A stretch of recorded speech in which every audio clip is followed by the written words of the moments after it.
Welcome to Chillin' 101. We hope this video helps. You start by isolating the network.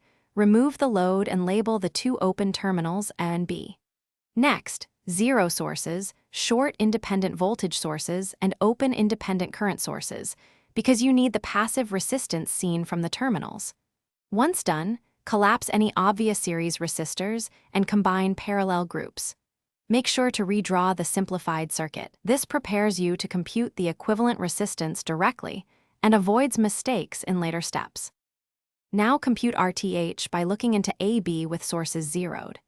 If the network is straightforward, combine series and parallel resistances until you get a single R. If you encounter bridges, apply delta to Y transforms to simplify. These preserve equivalence. For circuits with dependent sources, you cannot zero them. Instead, inject a 1V test source at the terminals and calculate resulting current. Then RTH equals 1V divided by that current. This method guarantees correct RTH even with controlled elements. Finally, restore the original independent sources and compute the open circuit voltage across AB. That voltage is VTH.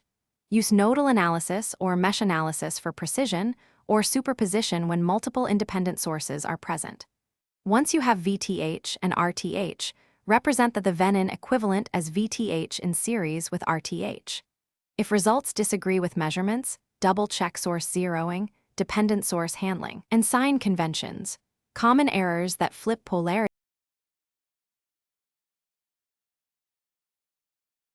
Thanks for watching. Consider subscribing if we helped you.